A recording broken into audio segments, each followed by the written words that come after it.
Fermés depuis le début du confinement, les auto-écoles préparent leur réouverture. Dès le 11 mai, leurs bureaux pourront ouvrir de nouveau. Pour dispenser des cours de conduite, il faudra que l'auto-école soit dans un département classé vert, ce qui est le cas chez nous, en Savoie-Mont-Blanc. Mais qu'en est-il des règles sanitaires entre l'élève et l'enseignant dans un même véhicule? Clémence Roualdès est entretenue avec le directeur de l'auto-école Drive Innov à Chambéry. Pour l'instant, la directive, ça a été de dire que les bureaux, donc tous les bureaux, peuvent ouvrir le 11, mais c'est les leçons de voiture qui vont dépendre en fait de la couleur du département. Si c'est en vert, ça pourra être à partir du 11. Si par contre c'est en rouge, ça sera fin mai, voire début juin. Donc voilà un petit peu. Quoi qu'il arrive, nous, on réunit tous les salariés ce samedi, en fait. Donc une fois qu'on aura la carte finale, pour commencer d'ores et déjà à appeler tout le monde et tout planifier, quoi. Pour les bureaux qui vont être dans les zones vertes, là où les cours vont pouvoir reprendre, bien évidemment, il va falloir respecter les règles sanitaires. Comment est-ce que vous allez faire? Alors, déjà au niveau des bureaux, bon, au niveau des agences, on va rien révolutionner, hein. Il y aura des choses assez classiques, j'ai envie de dire, que tous les commerces vont mettre en place. Là où c'est un peu plus compliqué, c'est en voiture. C'est en voiture, c'est un espace confiné. Donc heureusement qu'on arrive dans les beaux jours, donc on va pouvoir rouler les vitres ouvertes. Ça, c'est une bonne chose.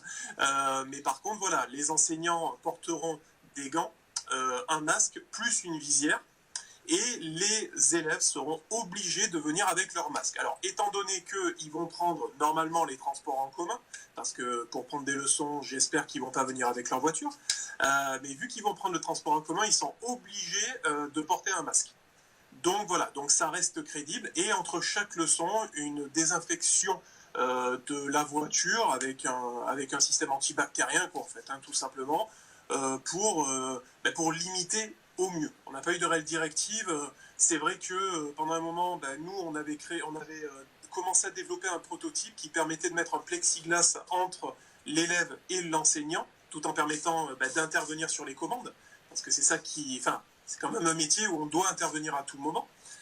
Le problème était sécuritaire, c'est-à-dire que si on a un accident ou n'importe quoi, hein, je veux dire, que le plexi éclate, ça peut être dangereux. Donc on a pensé à plusieurs méthodes et en fait, la solution que l'on a retenue, c'est les visières pour l'instant. Après on verra. Après on verra aussi bien, on aura d'autres directives, mais pour l'instant, je veux dire, on n'a pas attendu que le gouvernement nous dise quelque chose. On fait les choses pour que les élèves soient en sécurité ainsi que nos salariés.